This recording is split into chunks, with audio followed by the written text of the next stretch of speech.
Welcome everyone to my first readathon for Hitchhiker's Guide to the Galaxy. I don't really know much about this, but it might be fun. I might be a little too old for this story. I hear it's really funny, and I heard if you're older, it might not hit as well. But I hope it does. It doesn't. I'm easily amused. It doesn't really get me much to enjoy a story. Yeah, don't mind the mess back here. But I'm excited. Something about a highway across the galaxy, maybe. I don't even know if that's right. I tried my best to stay away from the spoilers, so I'm excited. I already read the chapter 1. Maybe this might be a prologue, if I can find it. It doesn't even say chapter 1. I believe that's a prologue. I read that. And oh, there is a chapter 1. I read chapter 1 as well, but we're gonna go ahead and read. We're gonna reread it, and hopefully it'll be fun. Yeah.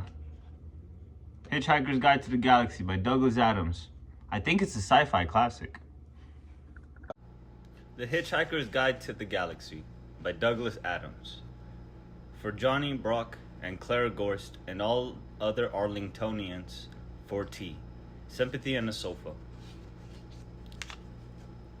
Far out in the uncharted backwaters of the unfashionable end of the western spiral arm of the galaxy lies a small, unregarded yellow sun. Orbiting this at a distance of roughly 98 million miles is an utterly insignificant little blue-green planet whose ape-descended life forms are so amazingly primitive that they still think digital watches are a pretty neat idea. This planet has, or rather had, a problem, which was this. Most of the people living on it were unhappy for pretty much at the time. Many solutions were suggested for this problem, but most of these were largely concerned with the movements of small green pieces of paper, which is odd because on the whole it wasn't the small green pieces of paper that were unhappy. And so the problem remained.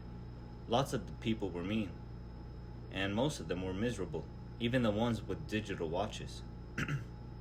Many were increasingly of the opinion that they'd all made a big mistake in coming down for the trees in the first place. And some said that even the trees had been a bad move and that no one should ever have left the oceans. And then, one Thursday, nearly 2,000 years after one man had been nailed to a tree for saying how great it would be to be nice to people for a change, a girl sitting on her own in a small cafe in Rickmansworth suddenly realized what it was that had been going on wrong all this time, and she finally knew how the world could be made a good and happy place. This time it was right. It would work, and no one would have to get nailed or anything. Sadly, however, before she could get to a phone to tell anyone about it, a terrible, stupid catastrophe occurred, and the idea was lost forever. This is not her story, but it is the story of that terrible, stupid catastrophe and some of its consequences. It is also the story of a book called The Hitchhiker's Guide to the Galaxy. Not an Earth book, never published on Earth, and until the terrible catastrophe occurred, never seen or even heard by any Earthmen. Nevertheless, a wholly remarkable book. In fact, it was probably the most remarkable book ever to come out of the great publishing corporations of Ursa Minor, of which no Earthman had ever heard either.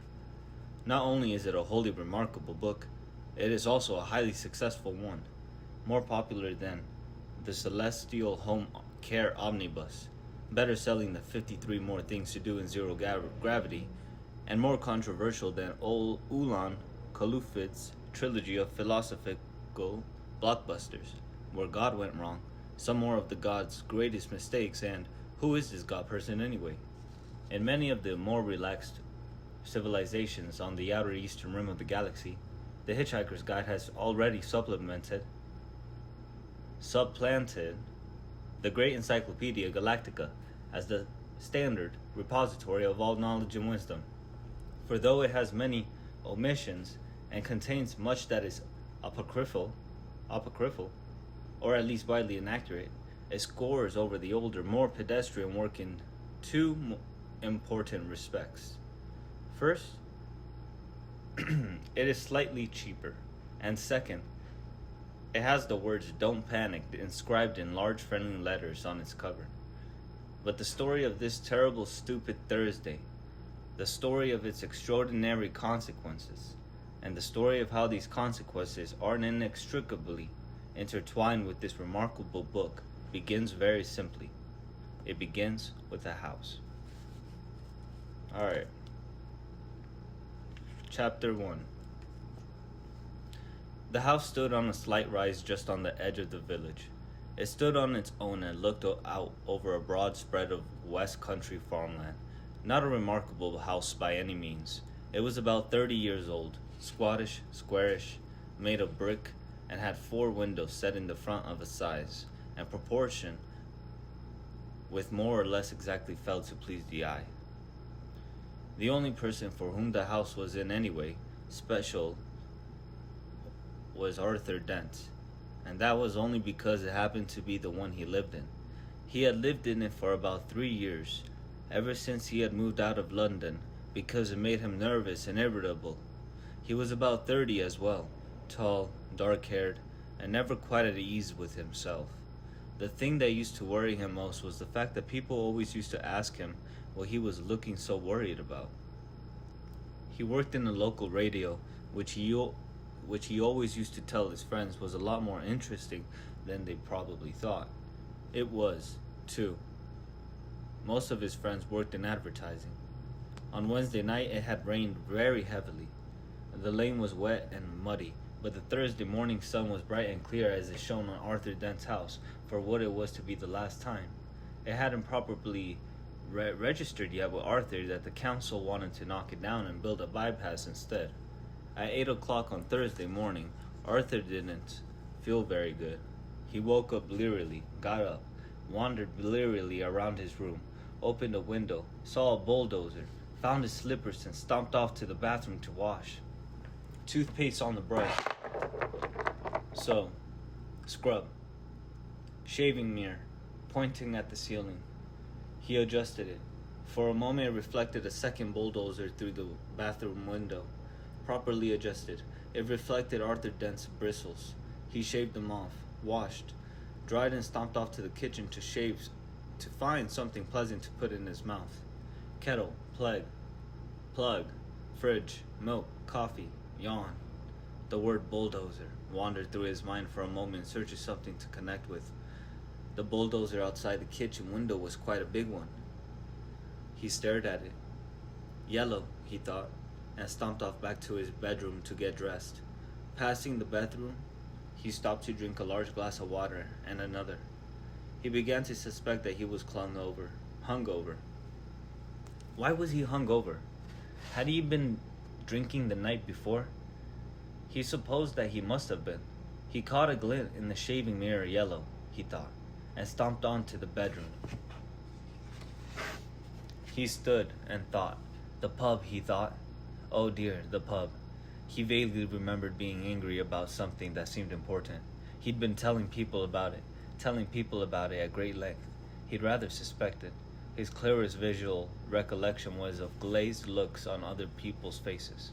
Something about a new bypass he just found out about. It had been in the pipeline for months, only no one seemed to have known about it. Ridiculous. He took a swig of water. It would sort itself out. He decided no one wanted a bypass. The council didn't have a leg to stand on. It would sort itself out. God, what a terrible hangover. It had earned him, though. He looked at himself in the wardrobe mirror. He stuck out his tongue. Yellow, he thought.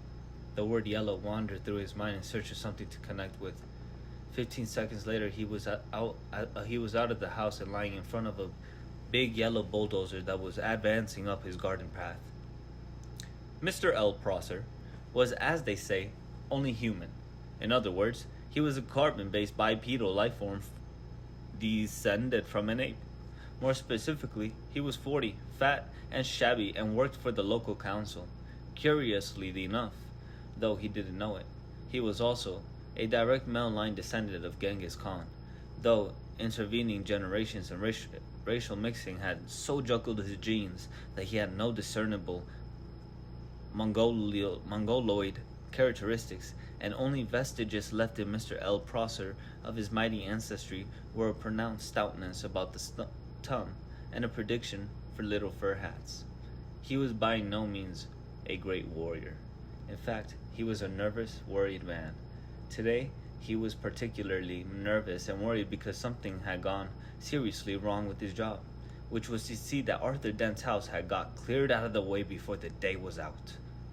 "Come off it, Mr. Dent," he said. "You can't win, you know. You can't lie in front of the bulldozer indefinitely." He tried to make his eyes blaze fiercely, but they just wouldn't do it. Arthur lay in the mud and squelched at him. "I'm game," he said. "We'll see who rusts first." "I'm afraid you're going to have to accept it," said Mr. Prosser, gripping his fur hat and rolling it round the top of his head. "This bypass has got to be built, and it's going to be built." First, I've heard of it, said Arthur. "Why's it got to be built?"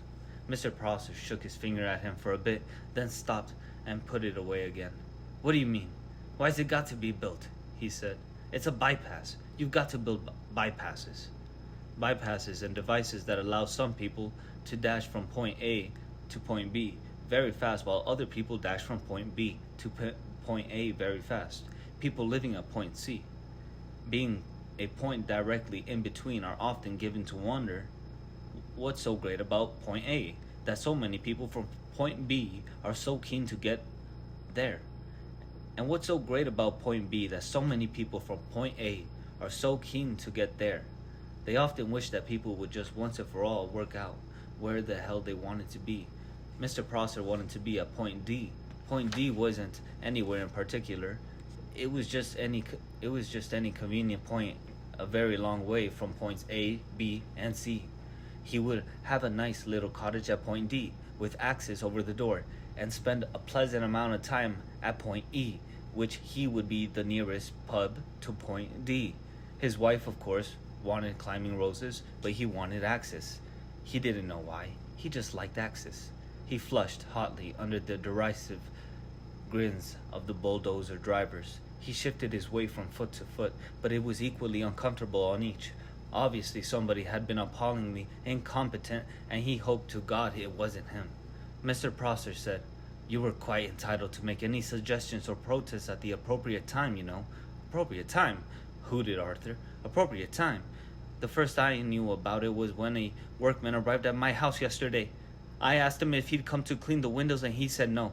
He'd come to demolish the house. He didn't tell me straight away, of course. Oh, no. First he wiped a couple of windows and charged me $5. Then he told me. But, Mr. Dent, the plans have been available in the local planning office for the last 9 months. Oh, yes. Well, as soon as I heard, I went straight round to see them, yesterday afternoon. You hadn't exactly gone out of your way to call attention to them, had you? I mean, I'm actually telling anybody. Or anything. But the plans were on display. On display? I eventually had to go down to the cellar to find them. That's the display department, with a flashlight. Ah, well, the lights had probably gone. So had the stairs. But look, you found the notice, didn't you? Yes, said Arthur. Yes, I did. It was on display in the bottom of a locked filing cabinet, stuck in a disused lavatory with a sign on the door saying, "Beware of the leopard." A cloud passed overhead. It cast a shadow over Arthur Dent as he lay propped up on his elbow in the cold mud. It cast a shadow over Arthur Dent's house. Mr. Prosser frowned at it. "It's not as if it's a particular nice house," he said. "I'm sorry, but I happen to like it. You'll like the bypass." "Oh, shut up," said Arthur. "Shut up and go away. And take your bloody bypass with you. You haven't got a leg to stand on, and you know it." Mr. Prosser's mouth opened and closed a couple of times, while his mind was for a moment filled with inexplicable but terribly attractive visions of Arthur Dent's house being consumed with fire, and Arthur himself running, screaming from the blazing ruin, with at least 3 hefty spears protruding from his back. Mr. Prosser was often bothered with visions like these, and they made him feel very nervous. He stuttered for a moment and then pulled himself together. "Mr. Dent," he said. "Hello? Yes?" said Arthur. "Some factual information for you. Have you any idea how much damage that bulldozer would suffer if I just let it roll straight over you?" "How much?" said Arthur. "None at all," said Mr. Prosser, and stormed nervously off, wondering why his brain was filled with 1,000 hairy horsemen all shouting at him. By a curious coincidence, None at all is exactly how much suspicion the ape-descended Arthur Dent had that one of his closest friends was not descended from an ape, but was in fact from a small planet somewhere in the vicinity of Beetlejuice and not from Guildford as he usually claimed. Arthur Dent had never ever suspected this. This friend of his had first arrived on the planet Earth some 15 Earth years previously, and he had worked hard to blend himself into Earth society, with, it must be said, some success. For instance, he had spent those 15 years pretending to be an out-of-work actor, which was plausible enough. He had made one careless blunder, though, because he had skimped a bit on his preparatory research. The information he had gathered had led him to choose the name Ford Perfect, as being nicely conspicuous. He was not conspicuously tall. His features were striking but not conspicuously handsome. His hair was wiry and gingerish and brushed backward from the temples. His skin seemed to be pulled backward from the nose. There was something very slightly odd about him, but it was difficult to say what it was. Perhaps it was his eyes. Didn't seem to blink often enough, and when you talked to him for any length of time, your eyes began involuntarily to water on his behalf.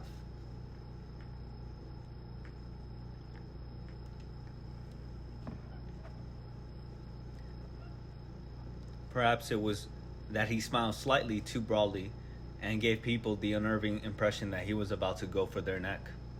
He struck most of his friends he had made on Earth as an eccentric but a harmless one, an unruly boozer with some oddish habits.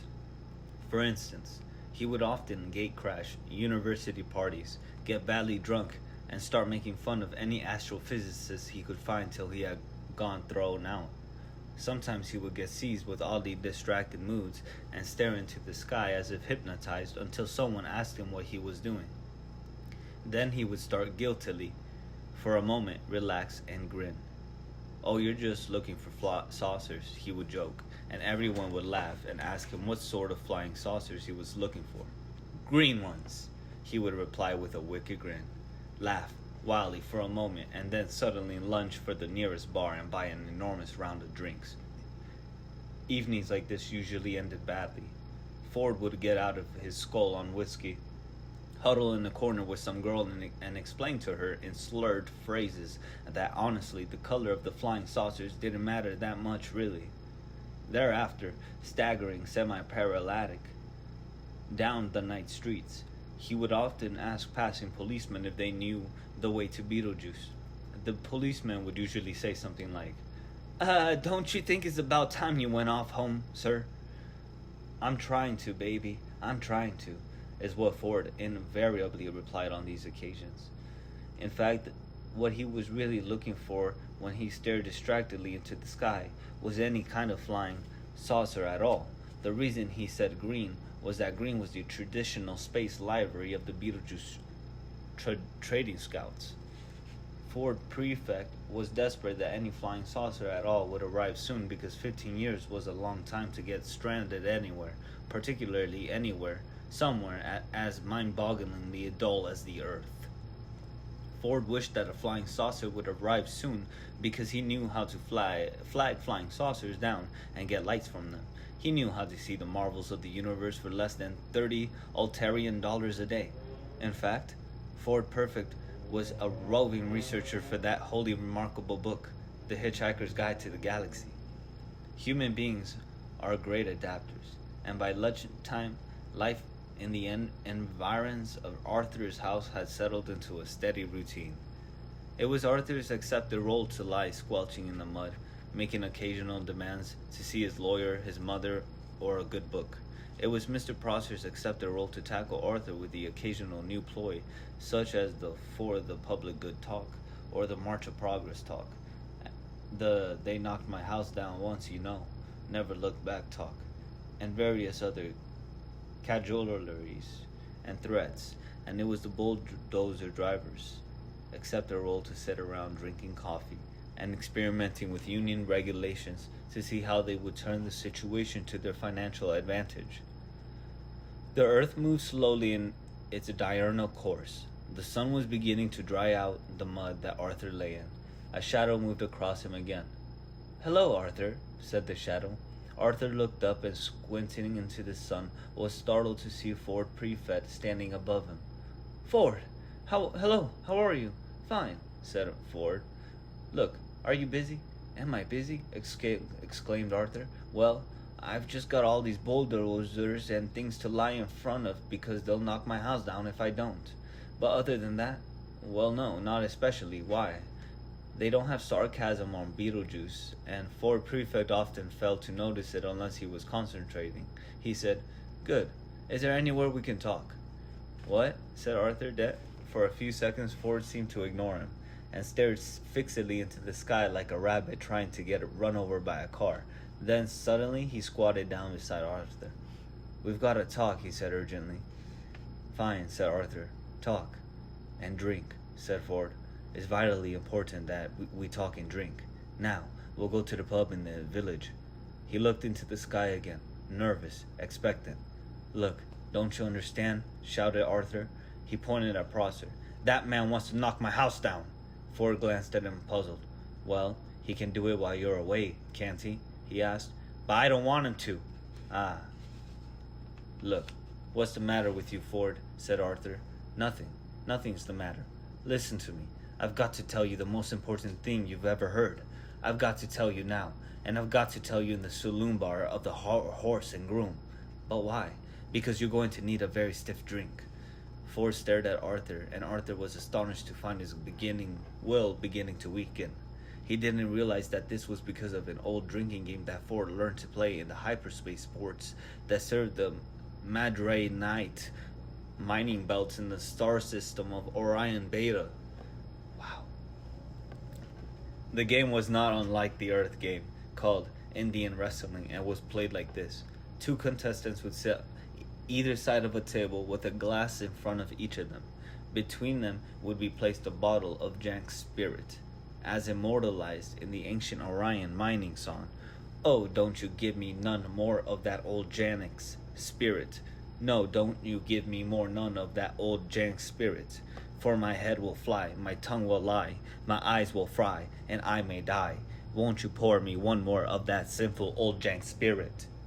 Each of the 2 contestants would then concentrate their will on the bottle and attempt to tip it and pour spirit into the glass of his opponent, who would then have to drink it. The bottle would then be refilled. The game would be played again and again. Once you started to lose, you would probably keep losing, because one of the effects of Jank's spirit is to depress telepsychic power. As soon as a predetermined quantity has been consumed, the final loser would have to perform or forfeit, which was usually obscenely biological. Ford Prefect usually played to lose. Ford stared at Arthur, who began to think that perhaps he didn't want to go to the Horse and Groom after all. "But what about my house?" he asked plaintively. Ford looked across to Mr. Prosser, and suddenly a wicked thought struck him. "He wants to knock your house down." "Yes, he wants to build, and he can't because you're lying in front of the bulldozer." "Yes, and I'm sure we can come to some arrangement," said Ford. "Excuse me," he shouted. Mr. Prosser, who was arguing with the spokesman for the bulldozer drivers about whether or not Arthur constituted a mental health hazard and how much they should get paid if he did, looked around. He was surprised and slightly alarmed to see that Arthur had company. "Yes, hello," he called. "Has Mr. Dent come to his senses yet?" "Can we, for a moment," called Ford, "assume that he hasn't?" "Well," sighed Mr. Prosser. "And can we assume," said Ford, "that he's going to be staying here all day?" So all your men are going to be standing around all day doing nothing?" Could be. "Well, if you're resigned to doing that anyway, you don't actually need him to lie here all the time, do you?" "What?" "You don't," said Ford patiently, "actually need him here." Mr. Prosser thought about this. "Well, no, not as much such," he said. "Not exactly need." Prosser was worried. He thought that one of them wasn't thinking a lot of sense. Ford said, "So, if you would just like to take it as read that he's actually here." Then he and I could slip off down to the pub for half an hour. How does that sound? Mr. Prosser thought it sounded perfectly potty. That sounds perfectly reasonable, he said in a reassuring tone of voice, wondering who he was trying to reassure. And if you want to pop off for a quick one yourself later on, said Ford, we can always cover for you in return. Thank you very much, said Mr. Prosser, who no longer knew how to play this at all. Thank you very much, yes, that's very kind. He frowned, then smiled, then tried to do both at once. Failed, grasped hold of his fur, the hat, and rolled it fitfully round the top of his head. He could only assume that he had just won. So, continued Ford Prefect, if you would just like to come over here and lie down. What? Said Mr. Prosser. I'm sorry, said Ford. Perhaps I hadn't made myself fully clear. Somebody's got to lie in front of the bulldozers, haven't they? Or there won't be anything to stop them from driving into Mr. Dent's house, will there? What? Said Mr. Prosser again. It's very simple, said Ford. My client, Mr. Dent, says that he will stop lying here in the mud on the sole condition that you come and take over from him. What are you talking about? Said Arthur, but Ford nudged him with his shoe to be quiet. You want me, said Prosser, spelling out this new thought to himself, to come and lie there. Yes, in front of the bulldozer. Yes, instead of Mr. Dent. Yes, in the mud. In, as you say, the mud. And as soon as Mr. Prosser realized that he was substantially the loser after all, it was as if a weight lifted itself off his shoulders. This was more like the world as he knew it. He sighed. In return for which you will take Mr. Dent with you down to the pub. That's it, said Ford. That's it exactly. Mr. Prosser took a few nervous steps forward and stopped. Promise? He said. Promise, said Ford. He turned to Arthur. Come on, he said to him. Get up and let the man lie down. Arthur stood up, feeling as if he was in a dream. Ford beckoned to Prosser, who sadly, awkwardly, sat down in the mud. He felt that his whole life was some kind of dream, and he sometimes wondered whose it was and whether they were enjoying it. The mud folded itself round his bottom and his arms and oozed into his... Wait, what? The mud folded itself round his bottom and his arms and oozed into his shoes. Ford looked at him severely. And no sneaky knocking Mr. Dent's house down while he's away, all right? He said. The mere thought, growled Mr. Prosser, hadn't even begun to speculate. He continued, settling himself back, about the merest possibility of crossing my mind. He saw the bulldozer drivers' union representative approaching, and he let his head sink back and close his eyes. He was trying to marshal his arguments for proving that he did not now constitute a mental health hazard himself. He was far from certain about this. His mind seemed to be full of noise, horses, smoke, and the stench of blood. This always happened when he felt miserable or put upon, and he had never been able to explain it to himself. In a high dimension of which we know nothing, the mighty Khan bellowed with rage, but Mr. Prosser only trembled slightly and whimpered. He began to feel little pricks of water behind his eyelids, bureaucratic cock-ups, angry men lying in mud, indecipherable strangers handing out inexplicable humiliation, and an unidentified army of horsemen laughing at him in his head. What a day. What a day. Ford Prefect knew that it didn't matter a pair of dingoes' kidneys whether Arthur's house got knocked down or not now. Arthur remained very worried. But can we trust him? He said. Myself, I trust him to the end of the earth, said Ford. Oh yes, said Arthur. And how far is that? About 12 minutes away, said Ford. Come on, I need a drink. Alright. So, we're gonna move on to chapter 2. And I haven't read all of this. This is a reaction. This is a read-through reaction. I don't know nothing about this book. I thought there's a highway through galaxy. I don't know.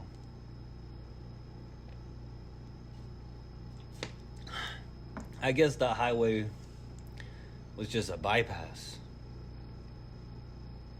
through Arthur's house on Earth, not through the galaxy. Okay. Well,